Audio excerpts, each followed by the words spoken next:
बिस्मिल्लाहिर्रहमानिर्रहीम, अस्सलामुअलैकुम नाज़रीन, खुशामदीद। आज मैं आपके लिए एक नहायत अहम और ताज़ा तरीन अपडेट लेकर आया हूँ जो चीन की air to air missile technology में सामने आई है और बराह रास्त हमारी पाक फ़िज़ाइया की मौजूदा और मुस्तकबिल की फ़्लीट पर क्या असरात मुरतब हो सकते हैं। आइए फ़ौरन शुरू करते हैं।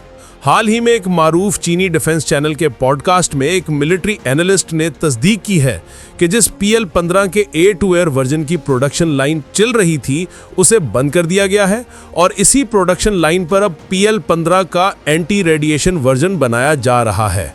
इसे फिलहाल PL-15 high speed anti radiation missile कहा जा रहा है।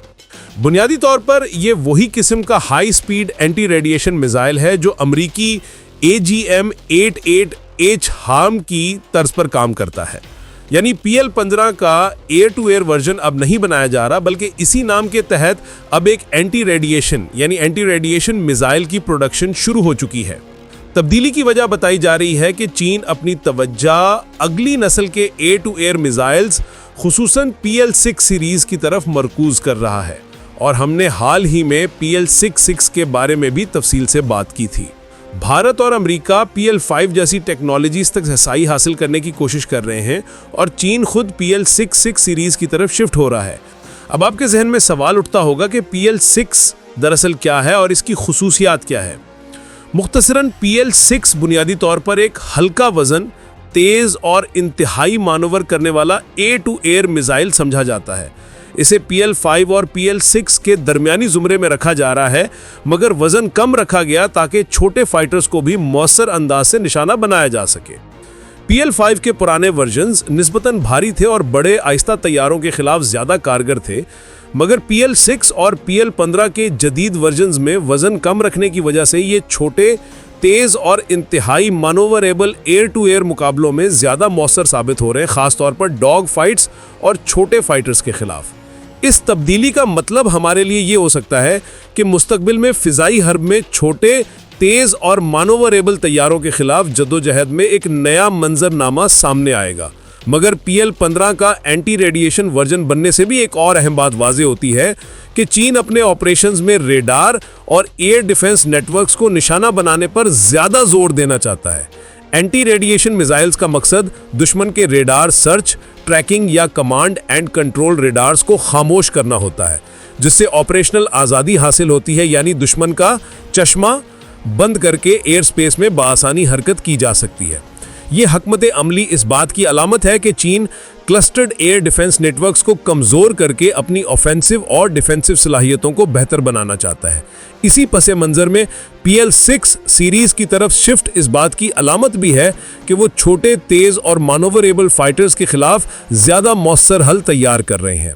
अब पाक फ़िज़ाइया के तनाजुर में देखें तो इसका क्या मतलब बनता है। सबसे पहले याद रखें कि PL-15 इस वक्त पाकिस्तान में एक मेन BVR मिसाइल के तौर पर मौजूद है।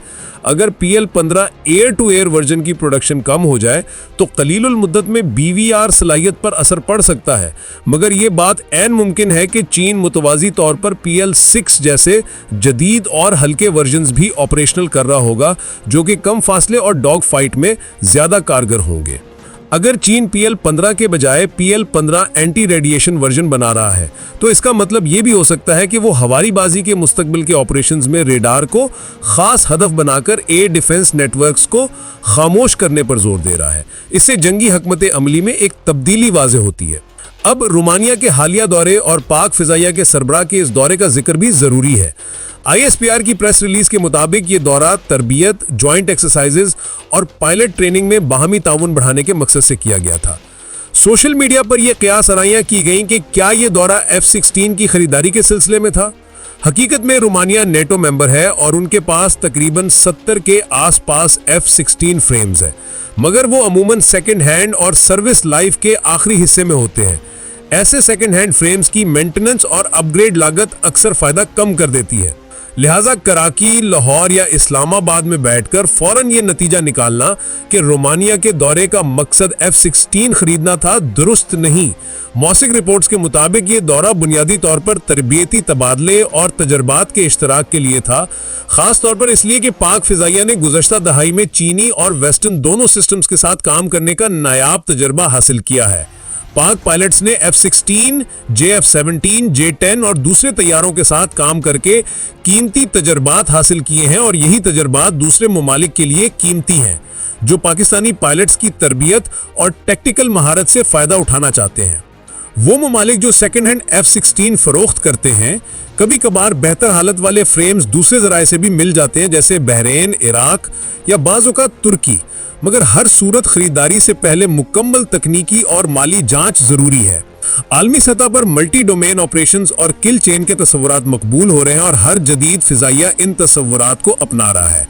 पाक फिजाइया ने 7 मई 2025 को जो ऑफेंसिव एरियल ऑपरेशंस किए थे वो बहुत पेचीदा और पेशावर नौयत के थे और दुनिया की नुमाया फिजाई अफवाज खसूसन नेटो ममालिक इन केस स्टडीज का बगौर मुशाहदा कर रहे हैं। इसी वजह से कई ममालिक पाक फिजाइया के साथ रवाबत बढ़ा रहे हैं ताकि उनके पायलट्स पाकिस्तानी तरबियत और तजर्बे से मुस्तफीद हो सके। खुलासा ये कि चीन की PL-15 प्रोडक्शन लाइन में तब्दीली और PL-6 सीरीज की तरफ मुतवज्जा होना हवाई बाजी के मैदान में मुस्तकबिल की हकमत अमली में अहम तब्दीलियों का इंदिया देते हैं। मुख्तसर मुद्दत में PL-15 का एयर टू एयर वर्जन बंद होना BVR सलाहियत पर कुछ असर डाल सकता है, मगर तवीलुल मियाद मंजरनामा